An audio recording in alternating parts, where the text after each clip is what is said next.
It's, been a morning of it, saying beforehand that Jeremy Camp dialed through to the studio.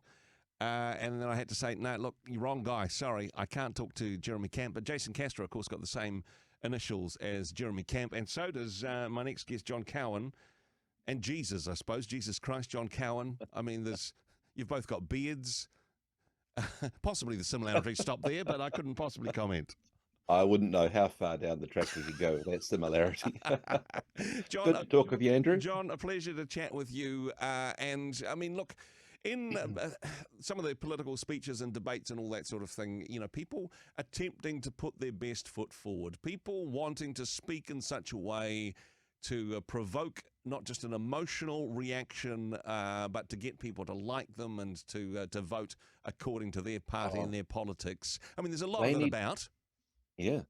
But this is the topic we're talking about today is to how to use some of these perhaps nefarious dark arts in a way which positively influences people we care about.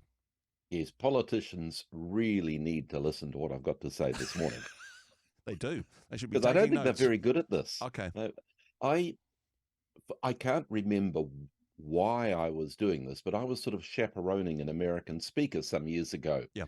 And he had the New Zealand audiences eating out of his hand. I think we like American speakers anyway. They sound like our televisions, and we've always liked our TVs. I guess that gives them a head start. But anyhow, he had them eating out of his hand because he was telling the audience how much he loved New Zealand and how great the climate is and the scenery and the people, and the crowd loved it and they loved him. Yeah.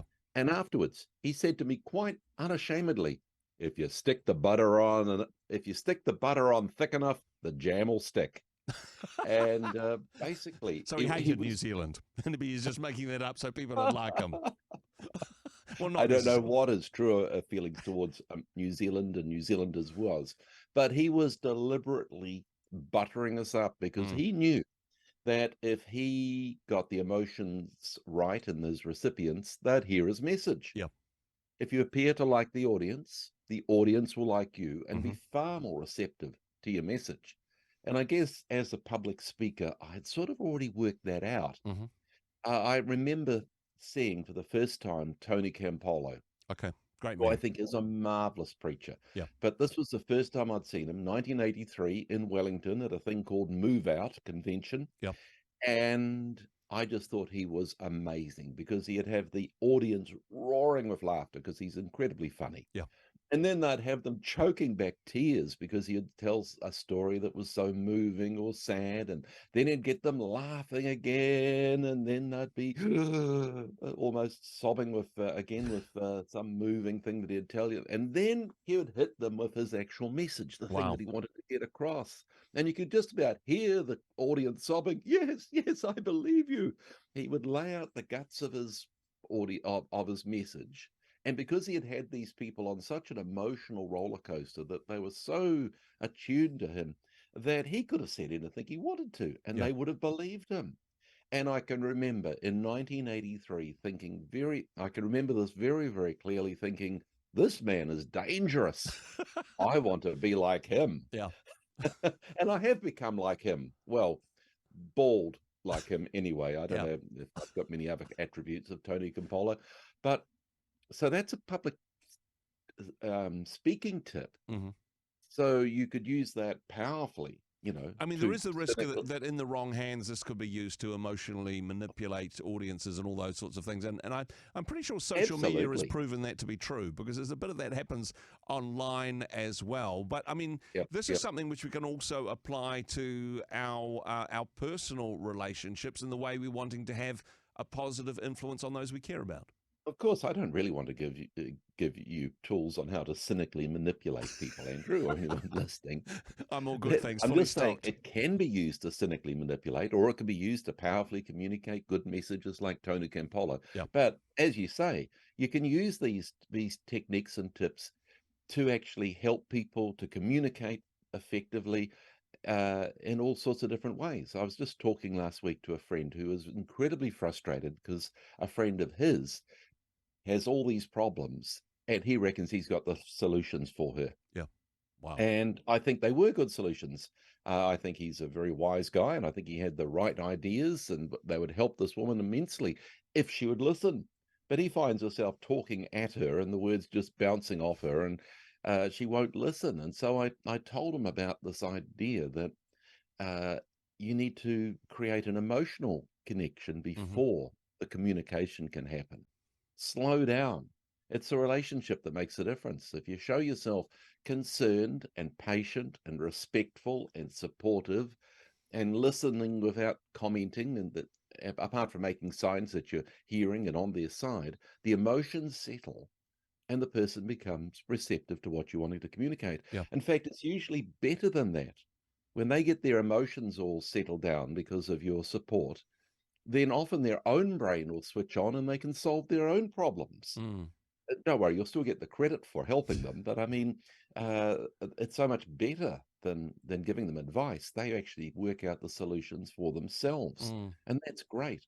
Now, this is basically the reflective listening techniques that we taught in parenting courses and in marriage courses for years. This Yeah. idea of the wisest, most loving thing you can say to a child or your partner sometime is, with a slightly Yeah. constipated look on your face. Yeah. Yeah. Oh, honey, how did that make you feel? And again, that can sound manipulative, but it's not. It's really actually trying to show that, being listened to is so much like loved. Most people can't tell the difference is a good phrase I like. Yeah. So in social, it's even broader than that.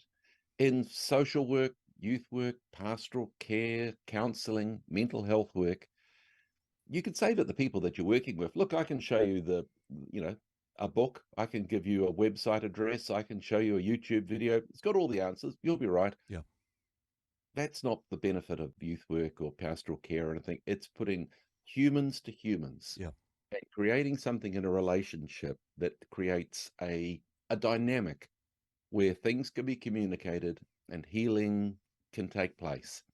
And and so the benefit, the good that you want to do, it may come from the wisdom and knowledge that you've got in your head, but unless you could create an emotional connection where the person feels safe, connected, listened to, and supported, that all that wisdom and knowledge is useless. I mean, it is that old adage of people knowing how much you care before caring how much you know, and all those sorts of things. But Oh, having that emotional connection is important. Although you're so sometimes wise, but I don't know if I've got enough of an emotional connection with you, Andrew, to actually hear that. exactly flashy American with capped teeth and go, oh gosh, aren't they wise because they're from out of town, so they must be somebody And worth we like listening them. to. Yeah. But Yeah. but sometimes even in the closest relationships, oh yeah, I don't want to listen to him though. He's just my brother. Mm. Um, I don't know, because of the relationship, sometimes that can get in the way rather than help that communication. Do you think? Yeah, I think so. And it's got applications all over the place. I was talking to Dr. Lane, who was or still may still be the head of the Australasian something or other of physicians, and Yeah, and he was saying AI is soon going to become better than doctors at diagnosing problems. yeah, and probably So politer too. what's the role of doctors? It's that connection that they Okay. have, where that information can actually do some good. And so I said, are we selecting the right people to be doctors? And he says, no, we're often just picking academics, and we Mm. should be choosing people that connect and can show warmth and empathy to people, so that the information can do some good. Fortunately, most good doctors are like that. I have chatted to doctors who have got less personality than a robot. Just saying, not going to not going to name names, but I mean, like you say, maybe they should be teaching a different set of skills Yeah, in medical schools. Let the robots do the tricky stuff, and let us humans do the human stuff. do Hey, the real healing. wisdom as always, John, and I only say that because I know you and I like you, and you've got under my emotional radar. But hey, some really good wisdom and advice as always. Thanks very much for being part of the show today. Cheers.